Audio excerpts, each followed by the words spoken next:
நான் பார்க்க போகிறது கருப்பு கவுனி அரிசி கஞ்சி. கருப்பு கவுனி அரிசி கஞ்சியில் வந்து நிறைய மருத்துவ குணங்கள் இருக்குது. அது என்ன, எப்படி பண்ணான்னு பார்க்கலாம் வாங்க. தேவையான பொருட்கள்: கருப்பு கவுனி அரிசி 1 கப், உப்பு, தயிர். கவுனி அரிசி கஞ்சியை வந்து நான் மண் பாத்திரத்தில் பண்ண போகிறேன். குக்கரில் பண்ணால் மண் பாத்திரத்தில் பண்ணால் இன்னும் டேஸ்டியாக இருக்கும். நான் பெரிய டம்ளருக்கு 2 டம்ளர் தண்ணி வந்து ஊற்றிக்கிறேன்.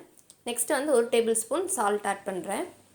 ஊற வச்ச அரிசி வந்து நல்லா ஊறிடுச்சு. நான் வாஷ் பண்ணிட்டு அதை ஆட் பண்ணிட்டு அதுக்கடுத்து கொதிக்க தான் செய்யணும். நமக்கு இதில் வந்து விட்டமின் பி, ஈனா நிறையா இருக்குது.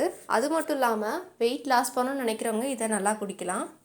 கால் வலிலாம் வராது மோஸ்ட்லி இது குடிச்சிட்டு வந்தோம்னா.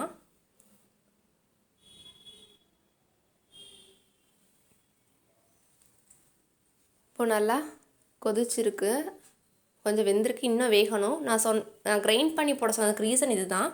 கொஞ்சம் வேக டைம் எடுக்கும். கொஞ்சம் கிரைண்ட் பண்ணால் கொஞ்சம் ஈஸியாக வெந்துடும். நல்லா வெந்தப்புறம் லாஸ்ட்டில் வந்து நம்ம கேர்டை ஆட் பண்ணி மிக்ஸ் பண்ணிவிட்டு ஒரு 5 மினிட்ஸ் கொதிக்க விட்டுட்டு நம்ம சர்வ் பண்ணலாம்.